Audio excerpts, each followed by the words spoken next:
places to where it's like he has to at least think about his shot as to, you know, can I beat that? Like, for example, on that last one that we just did, I put it to 2.25. It's not the greatest shot. You guys, I'm sure, have all beat that on that hole before, probably. You've been closer than that. But the way it was downwind, the way that, you know, it was a tough situation. It was still a hard shot for that guy. Like, he had to still think about what he was doing to actually beat that shot. And that's, you know, just kind of one of the things I'm going to advocate in these videos is to do that.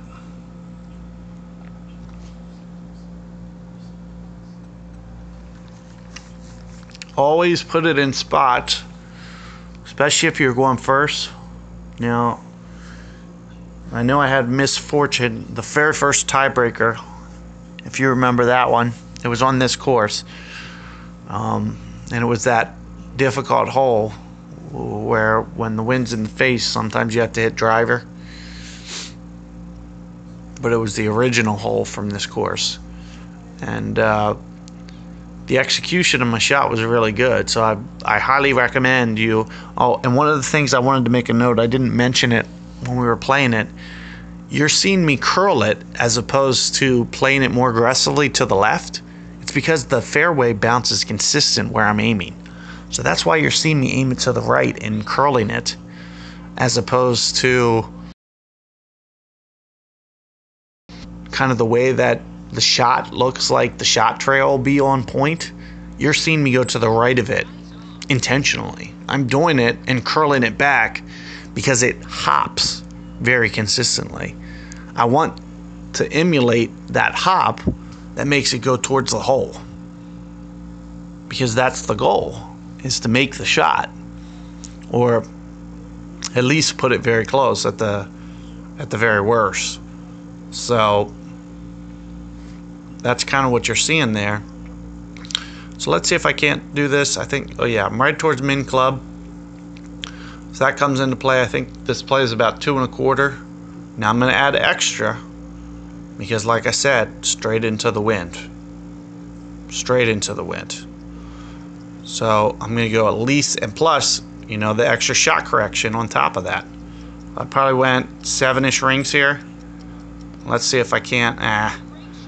Hopefully that great ball helps me. It looks like it's not. So the righter you miss that, usually the more it takes the slope, and it wouldn't have been long like this. So that shank definitely hurt me. So for example, if I would have shanked it one to the right, chances are I would have missed it low. Probably.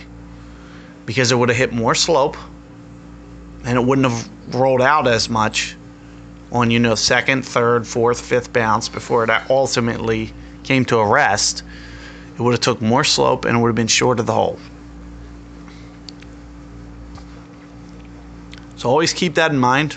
If you don't think that you can stop the ball and you're doing a backspin shot like that, if you don't think you can stop it because for whatever reason it's straight downwind, etc., just aim more right. So the righter you hit it, the more upslope it hits, the softer it comes in. For all those bounces are hit more hill, it'll slow it down faster. So it's just a nice little trick for you on that hole.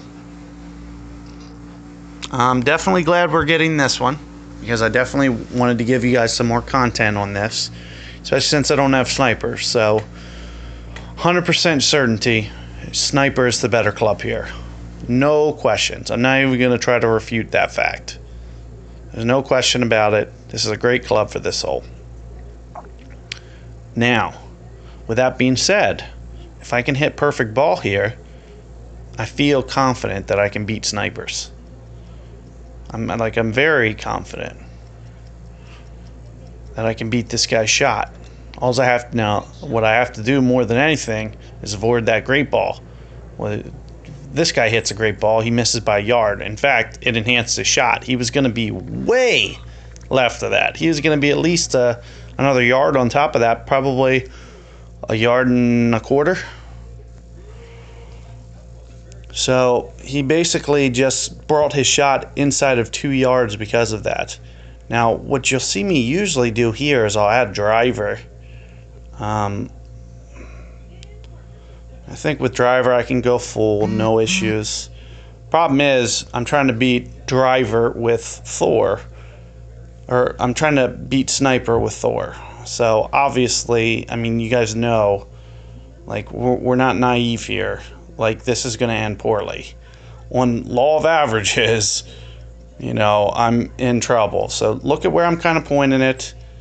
It's to the left of the hole. Now, I did hit perfect ball. I got that going for me, but that's about all I have going. Oh, and I was 1 inch long. I would have at least liked to see how that turned out, because I'm telling you, it wasn't too bad. But if you can see where I pulled it, if you would have just pulled it, you know, just an inch more in. Let's just do one more. I'm going to do one more hole for you guys. I have 7 pin chests, so let's just go ahead and do one more. That guy completely, you know, he executed his shot, but on top of that, you know, he shanked it and it ended up closer. It made it, and then it's so funny that they get so. I would have loved to have seen him. Let's roll reverse these real quick. I would have loved to have seen that guy pull off that shot with sniper. Would have loved it. Go for it. Give him that wind. Make him do 10 in the face. It's crazy. It's crazy, right? So, you know, I'm not really sweating it. No big deal. Wow, this shot is going to be really tricky. So, instead of taking off here, the strategy that I'm going to try to do is I'm just going to try to, whatever pulling back, which is at least 7 rings. So I'm just trying to visualize where that is. I'm just going to pull it sideways. So I still get that extra power, and then on top, I'm going to curl it. And I'm hoping that I can find more or less the groove here. And it actually looks pretty spot on. So that's a good shot for you guys if you can. So like I said, I was trying to visualize 7 rings there. Instead of pulling it back to 7 rings, I'm just taking that spot and then going straight north of where I thought that spot was. And then on top of that, I was doing shot correction because I know there's a slope and the wind. So I'm just trying to counter all those effects.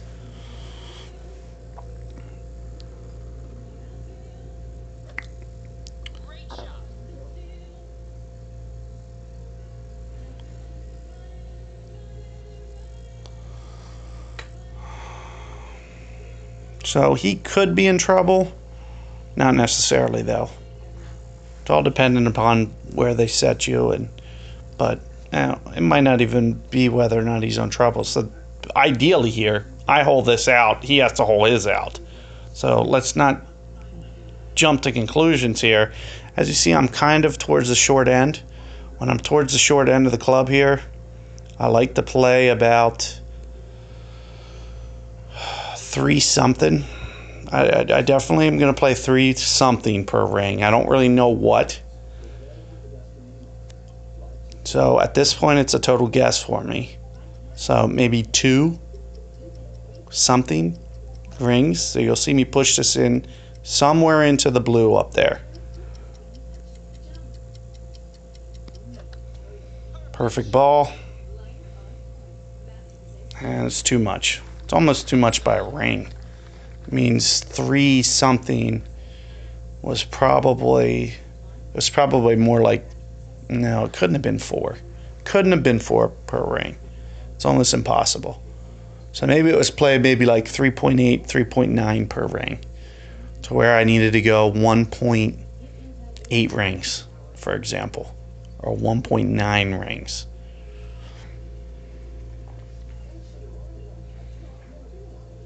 So as you can see, though, with the way his ball came to rest, he's not completely out of the water yet. So he's still got to do some things. He's got to do some curl. He's got to, you know, also have sound play here too, because he's got to make sure his speed's good. And as you're seeing, like, I don't even think you should be. Why are you saying good game? How are you going to miss that shot?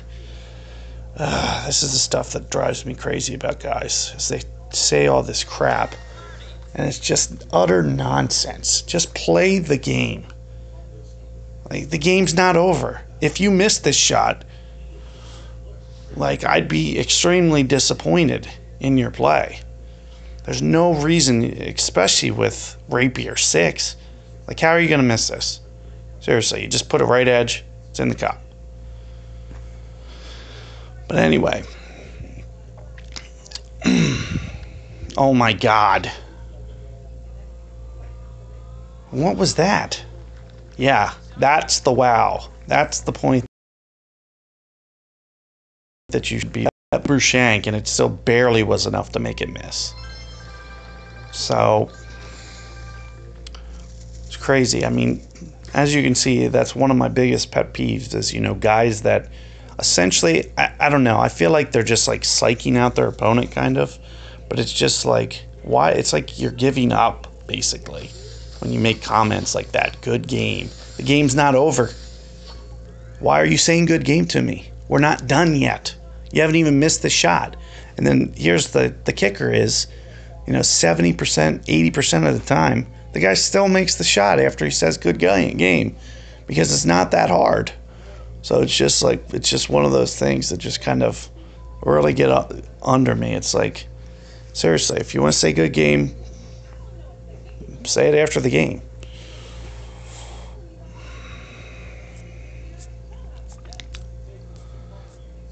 But anyway, I digress.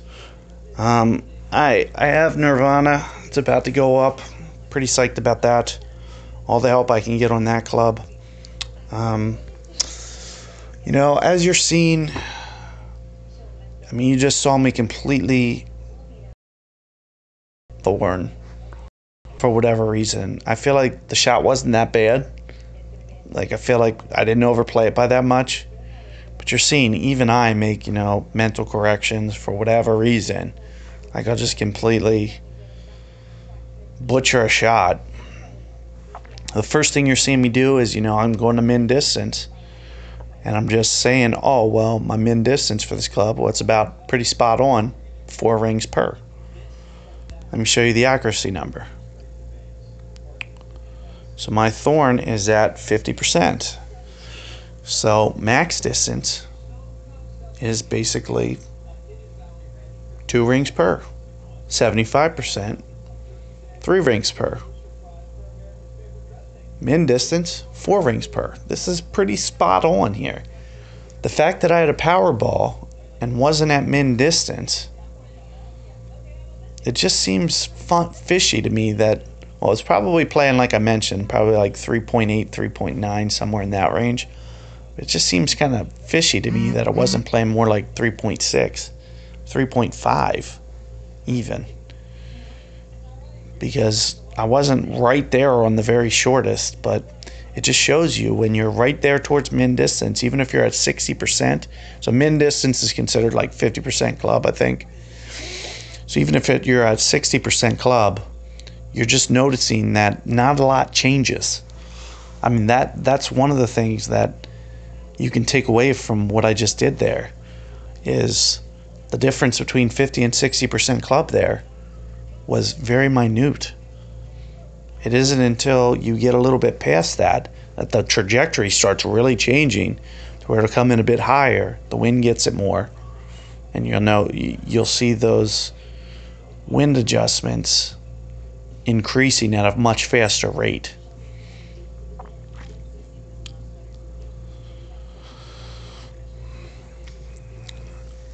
Anyway, hopefully you found this video helpful. If you haven't subscribed already, feel free to. Any comments or suggestions, you know, I'm open to hearing what you guys have to say. I try to do the best I can to reply. I'm hoping that, you know, my Tour 10 content is helping you guys. I mean, if you're seeing me be able to, you know, just kind of grind towards it. Let me see where I'm at right now. We're about 300-ish trophies. I think this is the same spot that, so you just saw me, I think, for more or less, I have probably 2 hours of content, and I've gone nowhere. I'm probably 50-50. Like, however many games. I play 20 games, I'm probably 10-10. But aside from that, I mean, you're seeing a lot of, in my opinion, a lot of quality adjustments to where you can still take some value in my bad play here. So I'm going to go ahead and, give you guys these videos.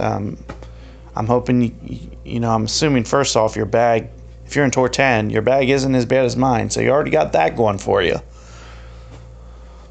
But on top of that, hopefully you have success in Tour 10. And let me know how you guys are doing. Anything else, feel free to comment. And